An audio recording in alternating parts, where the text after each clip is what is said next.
आराध्य देव के चरणों में वंदन। आदरणीय समणी जी, उपस्थित भाइयों तथा बहनों, आज से हम नव पदार्थ की चर्चा प्रारंभ कर रहे हैं। तो नव पदार्थ की रचना आचार्य भिक्षु ने की थी। तो आचार्य भिक्षु ने भगवती सूत्र के आधार पर इस नव पदार्थ की रचना की थी। तो सबसे पहले भगवान महावीर स्वामी को, वो भगवान महावीर स्वामी के जो शिष्य हैं गौतम गणधर, और भगवान महावीर स्वामी को वो नमस्कार कर रहे हैं। नमो वीर शासन धनी गणधर गौतम साम, तारण तीरण पुरुषांतना दीजे निपत नाम। नमो वीर शासन धनी, शासन धनी का मतलब शासन के अधिपति। नमो का मतलब नमस्कार करता हूं, वीर का मतलब वीर प्रभु, और किसको? गणधर गौतम। गणधर गौतम सामने गौतम स्वामी को भी, गणधर गौतम स्वामी को भी नमस्कार करता हूँ। जिन शासन के अधिपति श्री वीर प्रभु और गणधर गौतम स्वामी को नमस्कार करता हूँ। तारण तीर्ण पुरुषांतना लीजे नित्पत नाम। तारण तरण, वो स्वयं भी तरते हैं, दूसरों को भी तारते हैं। ऐसे पुरुषों का, पुरुषोत्तम पुरुषों का लीजे नित प्रत नाम, नहीं लीजे नित्य, नित्य यानी प्रतिदिन, एवरीडे उनका क्या करना है? नाम लीजिए, मैंने नाम लेना चाहिए। नाम क्यों लेना चाहिए? क्योंकि तारण तीर्ण, वो स्वयं तारण मैंने स्वयं तरते हैं और दूसरों को भी वो तारते हैं। तरण तारण पुरुषों का प्रतिदिन स्मरण करना चाहिए। वो स्वयं भी तीरते हैं और दूसरों को भी तारते हैं। ऐसे पुरुषों का हमें एवरीडे नाम लेना चाहिए, यानी स्मरण करना चाहिए। तो सबसे पहले आचार्य भिक्षु ने क्या किया है? भगवान स्वामी महावीर स्वामी को और गौतम गणधर को वंदन किया है, नमस्कार किया है। क्योंकि कोई भी हम शुभ काम करते हैं, सबसे पहले हम नमस्कार करते हैं। क्योंकि नमस्कार करने से विघ्न बाधाएं सब दूर हो जाती हैं।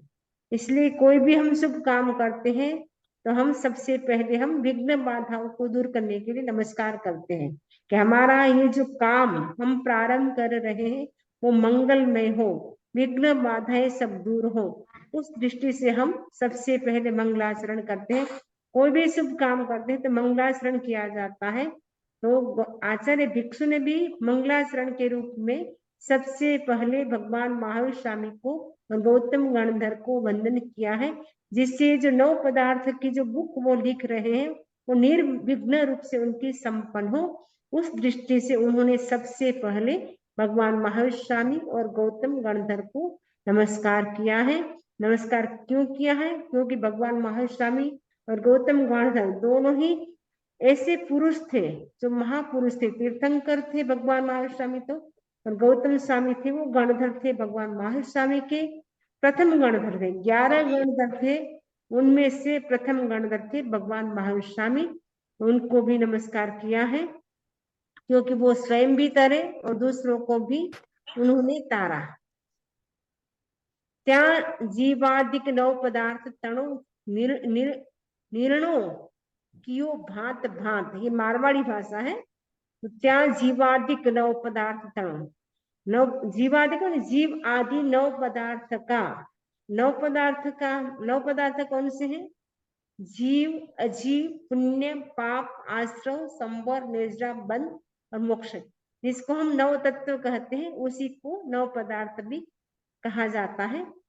क्या जीवादिक नव पदार्थ तणो निर्णो कियो भांत भांत, इन पुरुषों ने क्या किया? भांत भांत माने अलग अलग प्रकार से जीव आदि नव पदार्थों का, जीवादिक नव पदार्थ जीव आदि नव पदार्थों का क्या किया है? स्वरूप निरूपण किया है। निर्णो कियो, निर्णो कियो का मतलब स्वरूप का निरूपण किया है। त्याने हनुकर्मी जीव ओलखे पूरी मनरी खान, हनुकर्मी जीव उनको क्या है? ओलखे मैंने पहचान सकता है। पूरी मनरी खात है ना, पूरी मनरी खात का मतलब मनरी है मनोयोग पूर्वक, पूरी मैंने पूरे मनोयोग पूर्वक वो क्या कर सकते, ओळखे यानी पहचान कर सकता है।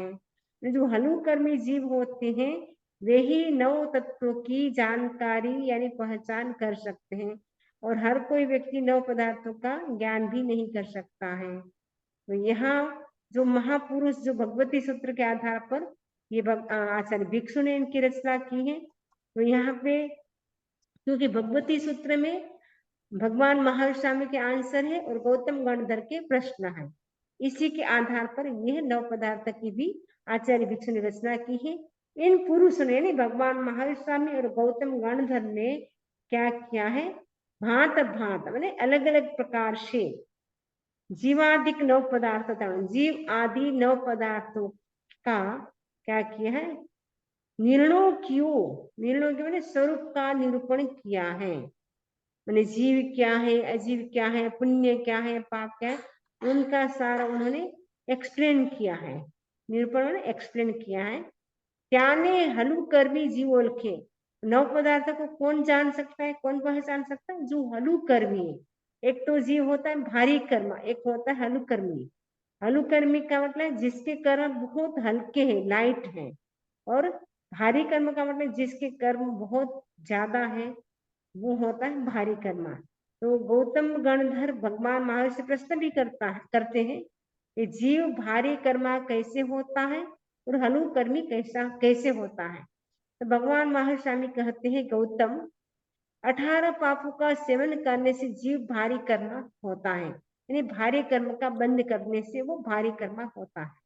और 18 पापों से जो बचता है वो हलुकर्मी होता है।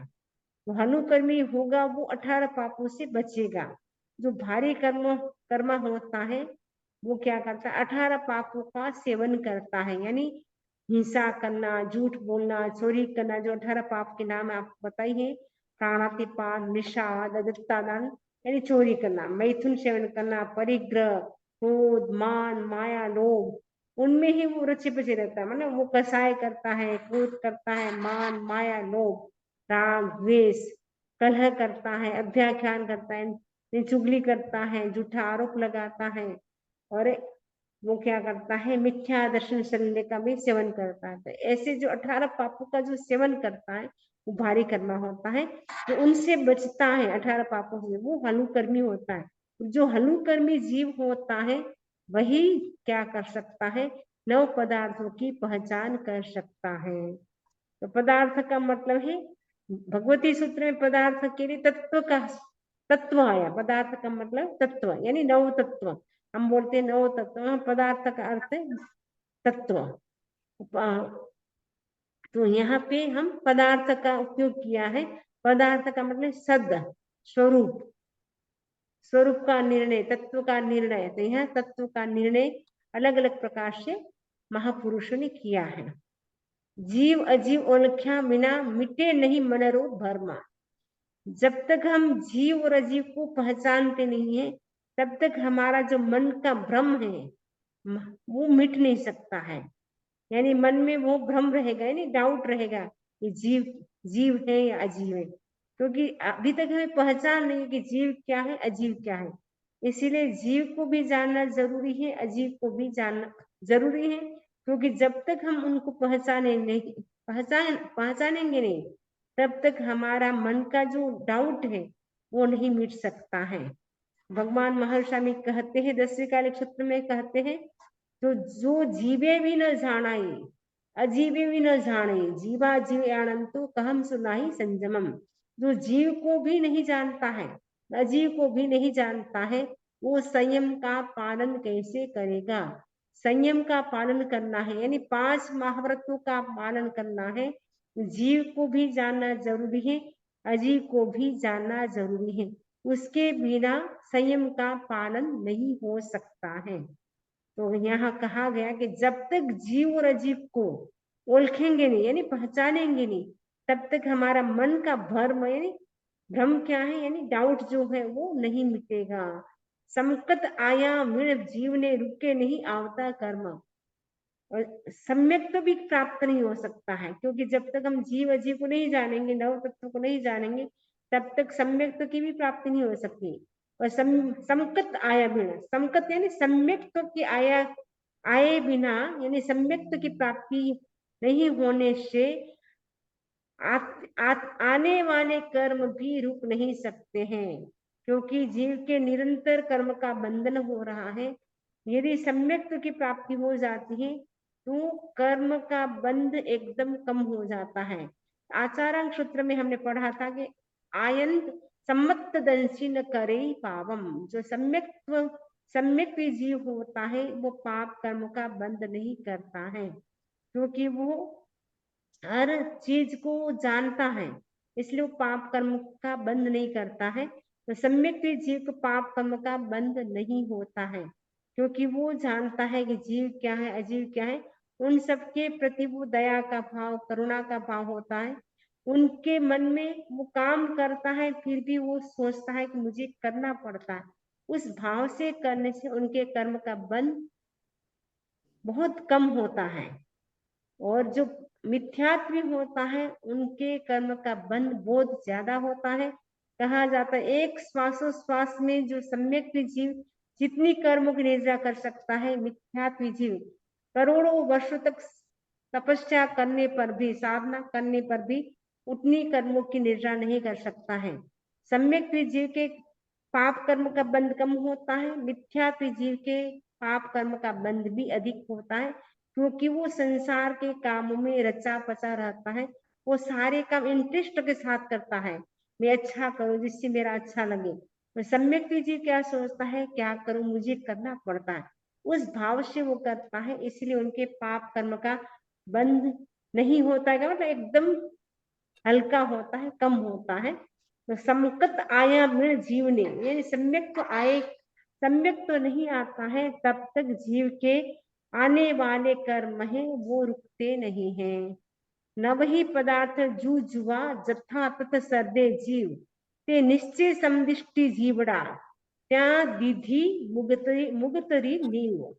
न वही पदार्थ जू जुआ ने नव पदार्थ को जू जुआ ने अलग अलग प्रकार से तथा तत्व ने जैसा है वैसा उनके ऊपर श्रद्धा करने से, मतलब जो जीव अजीव पुण्य पाप आश्रय संबंध बंध मोक्ष, ये जो नव पदार्थ है नव तत्व है, उनको जैसा है वैसा ही उनके ऊपर जो श्रद्धा करता है वो क्या है, आचार्य भिक्षु कहते ते निश्चय समदिष्टि जीवड़ा, वह निश्चित रूप से सम्यक दृष्टि जीव हैं।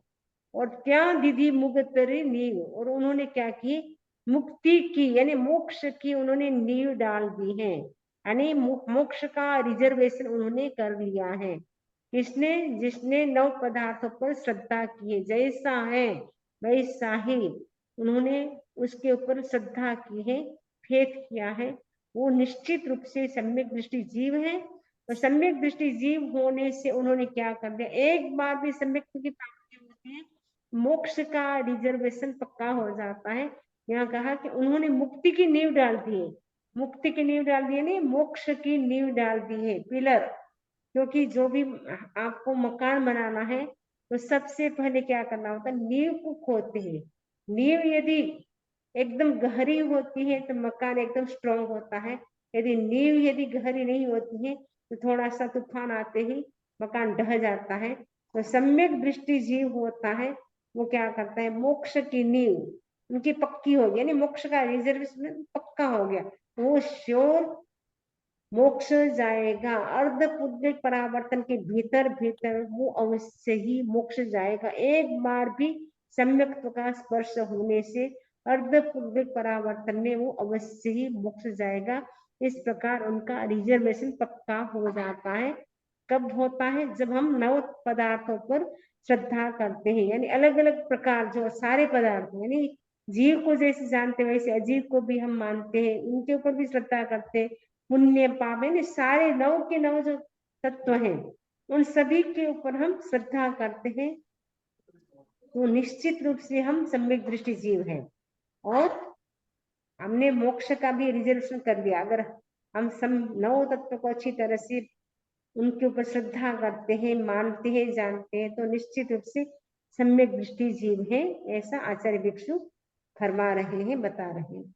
हिवे नवही पदार्थ ओळखायवा जुआ जुआ कहूं छू भेद पहला ओळखाऊं जीव ने ते समझो आण उमेद। अब आचार्य भिक्षु कह रहे हैं हिवे नवही पदार्थ ओळखाया। अब नवही पदार्थों की पहचान के लिए ओळखायवा का मतलब पहचान के लिए, हिवे मीन्स अब, नव ही मैंने नौ के नौ, एक नहीं, नौ के नौ, यानी जीव से लेकर के मोक्ष तक 9 पदार्थ की पहचान कराने के लिए मैं क्या कर रहा हूँ, यानी आचार्य भिक्षु बता रहे हैं जुआ जुआ कौन सु भेद, उनके जुआ जो ना अलग अलग प्रकार से मैं भेद कहूंगा। जीव के कितने भेद है, अजीव के कितने भेद है, पुण्य के कितने भेद है, पाप के कितने भेद है, आश्रव संबंध सबके कितने कितने भेद है, सब की मैं क्या करूंगा, अलग अलग चर्चा करूंगा, अलग अलग बताऊंगा। पहला ओळखाऊं, सबसे पहले किसकी पहचान कराऊंगा, जीव जीव तत्व की। ते सुन जो आण उम्मीद, उनको आप एकदम आण उम्मीद यानी उत्साह के साथ आप सुन जो नहीं सुनना, आपको एकदम अटेंशन के साथ आपको क्या करना है, सुनना है। ऐसे नहीं आप सुन भी रहे मन इधर उधर है तो आपको समझ में नहीं आएगा। आचार्य भिक्षु कह रहे हैं कि पूरे अटेंशन के साथ आपको क्या करना है, पूरा जो सबसे पहले जो जीव पदार्थ है उनके बारे में चर्चा की जाएगी। तो इसकी चर्चा हम आगे करेंगे, आज इतनी हम चर्चा करते हैं। इससे संबंधित किसी को कोई प्रश्न हो तो पूछ सकते हैं। इसी आशा के साथ ओम अरहम, ओम अरहम। इंट्रोडक्शन बहुत अच्छा बताए वंदा। अब किसी के कोई प्रश्न है, ये समझ में आ गया सबको? ये तो समझ में वंदामी, मेरा प्रश्न है ये कब लिखा था उन्होंने वंदामी? कौन से ईयर में लिखा था आचार्य भिक्षु ने? हाँ, वो देखना पड़ेगा मुझे, इसमें भूमिका तो ऐसे कुछ दी नहीं है। वो 9 पदार्थ आचार्य भिक्षु के टाइम जब था उस समय 200 कितना समय था, 200 मतलब 200 साल कंप्लीट हो गया आचार्य भिक्षु के। 250 साल हो गए, 250 साल हो गए। 3 शताब्दी प्रारंभ हो जाएगी, 3 शताब्दी मतलब हाँ 250 क्या 300 पूरे हो रहे ना, 3 शताब्दी। 250 अभी कंटालिया में आचार्य महाश्रमण जी अभी गुरुदेव पधारे थे ना, तब शुरू कर दी 3 शताब्दी का शुभारंभ। उनका 300 बर्थडे है, 300 बर्थडे मेरे ख्याल से।